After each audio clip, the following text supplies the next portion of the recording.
Sports presents Benning Bites with Damon Benning.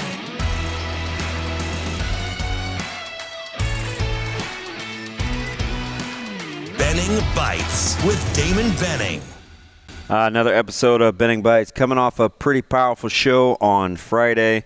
We appreciate you fine folks being a part of what we do, Apple, Google, Spotify. There's a lot in there. And if you didn't get a chance to hear it, go back and listen to it. We talked recruiting and the dynamics and, process versus results. I mean, there's a lot. Give my partner at Andrew Rogers a follow. And I think it's just interesting, right? Because we were talking about recruiting, and he asked, and he has a name. Andrew asked me some really hard questions, right? Like about my kiddo and his recruiting in Nebraska, and we were talking Coach Rule and national recruiting, and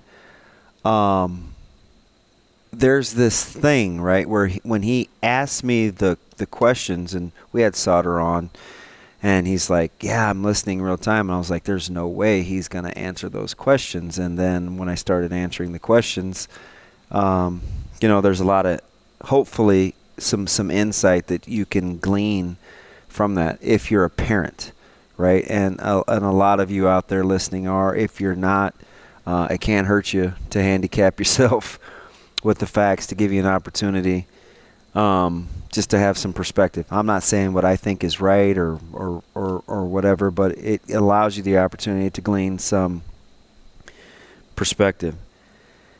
And I thought about it, over the weekend, because I got so much feedback on the segments, and people appreciate my vulnerability, and like a multitude of things that I talked about on Friday.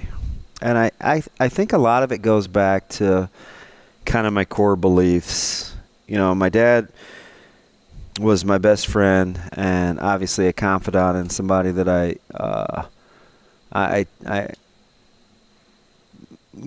was that guy.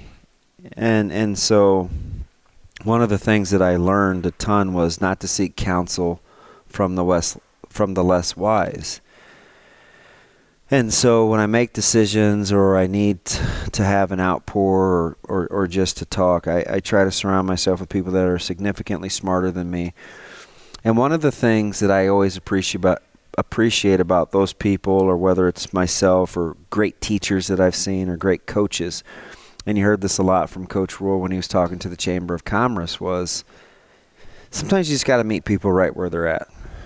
And those of you that are familiar with me and my thought process know I call it the blank slate theory, where just give yourself the opportunity to try to come in with no preconceived notions, to listen for what it is, and to respond accordingly. Like really listening to understand, and not listening just to simply respond. And if we do that, what happens along the lines in the learning process, and how you can pour into other people. It just happens to be about recruiting, because recruiting is one of those things that I think takes relational skill sets, and to get inside of there. If you want to get away from the portal and into what makes good recruiters, it's relationship building.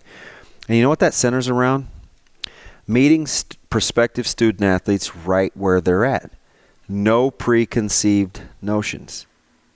The blank slate phenomenon, if you will. And I approached it on Friday from kind of a father-son perspective. Then it was coach to player. Then it was being in the media. It was a lot, right? But at the end of the day, as I go back to some things that my dad told me, was when you try to answer questions, make it about three things: kids, community, and who you want to represent. And when he was telling me those kinds of things, I wasn't really ready to receive it, because at that time I never heard I in that philosoph, right?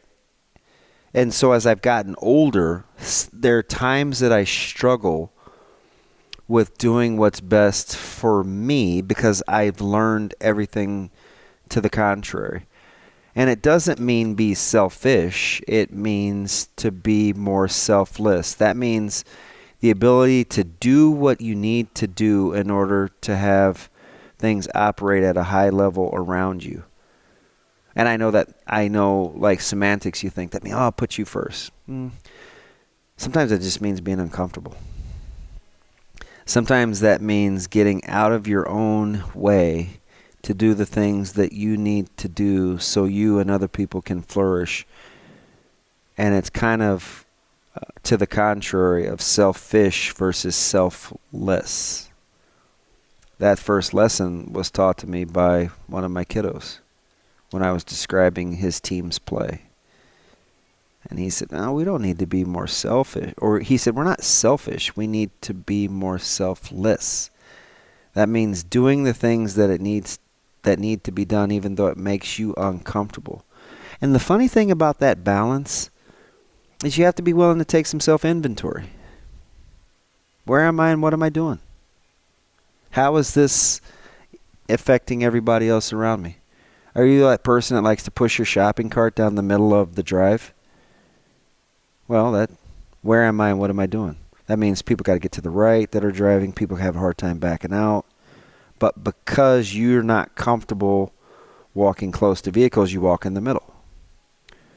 Or when you're at the grocery store and you don't put things back the way that you found them because you're just rummaging through products. Well, how does that affect the next person? Does it at all? Will they miss something? Are boxes stacked because you were sorting? Was something broken open?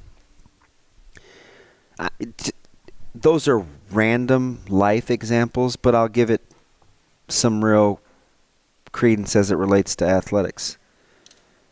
I'm a coach and I see a kid put up some testing numbers. And I'm like, okay, all of a sudden I'm in because we're talking about recruiting. Well, where do those numbers relate relative to where you want them to be? What you've seen on film? What's the relationship that you built? Because if it's just all about their performance, then you can't build those relationships. It will be about the next person that can get into what their performance is. But it's twofold. It's double damage.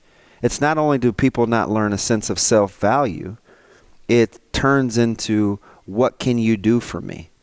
And if you can't do what you said you were going to do for me, then I'm going to do something different or do it elsewhere. See how those kinds of things add up? Where am I? What am I doing? Meeting people right where they're at.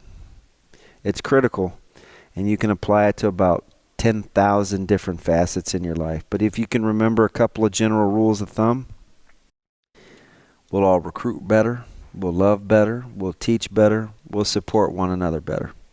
It's another episode of Benning Bites.